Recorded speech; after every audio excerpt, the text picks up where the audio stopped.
Tervist, täna on 17. august ja Risto Ränk Farming kanal. Saab vihma. Meil on terve august nüüd sadanud vihma. Oli väga kuiv 2 suvekuud, nüüd 3. suvekuu sajab lakkamatult lihtsalt kogu aeg. Minu koroonapositiivne test, igati positiivne. Positiivne tulemus. Sinna ei ole midagi teha, istun kodus, olen haige ja ma olengi natuke nagu haige ka.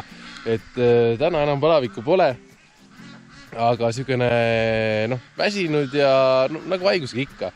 Ma ei ütle midagi. Pole nii hull, aga sükene suurt toimetamist teha ei saa.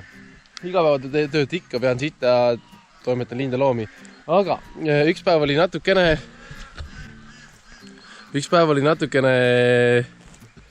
kuidas nüüd öelda, vähem vihmasem ja siis värvisime ära selle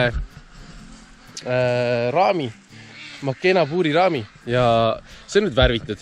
Niitsin ka selle sama aia, mis siin on, kus see puur on. Niitsin selle aia ka ära ilusti traktoriga, et see on niisugune, kui on just nii, et see on nagu golfimuru vaikselt juba. Nii et jumalast äge koht tuleb siit. Aga tänane video ongi niisugune lühike, väike, lihtsalt selleks, et ma ei ole teid ära unustanud ja teie mind ära ei unustaks. Küll ma varsti terveks saan ka ja siis toimetan jälle edasi ja tegutseme ja teeme. Kui vähegi ilm rohkem klaarib ära, siis ma vean sinna puuri sisse, otsin mingi sisustuse, mingi suurema puu.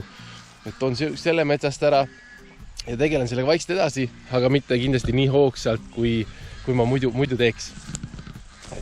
Tagasihoidlikult. 21. kuupäevaks on mind määratud juba terveks, nii et see on päris huvitav, kuidas see süsteem toimib. Aga vähemalt puur on värvitud ja väike areng seegi.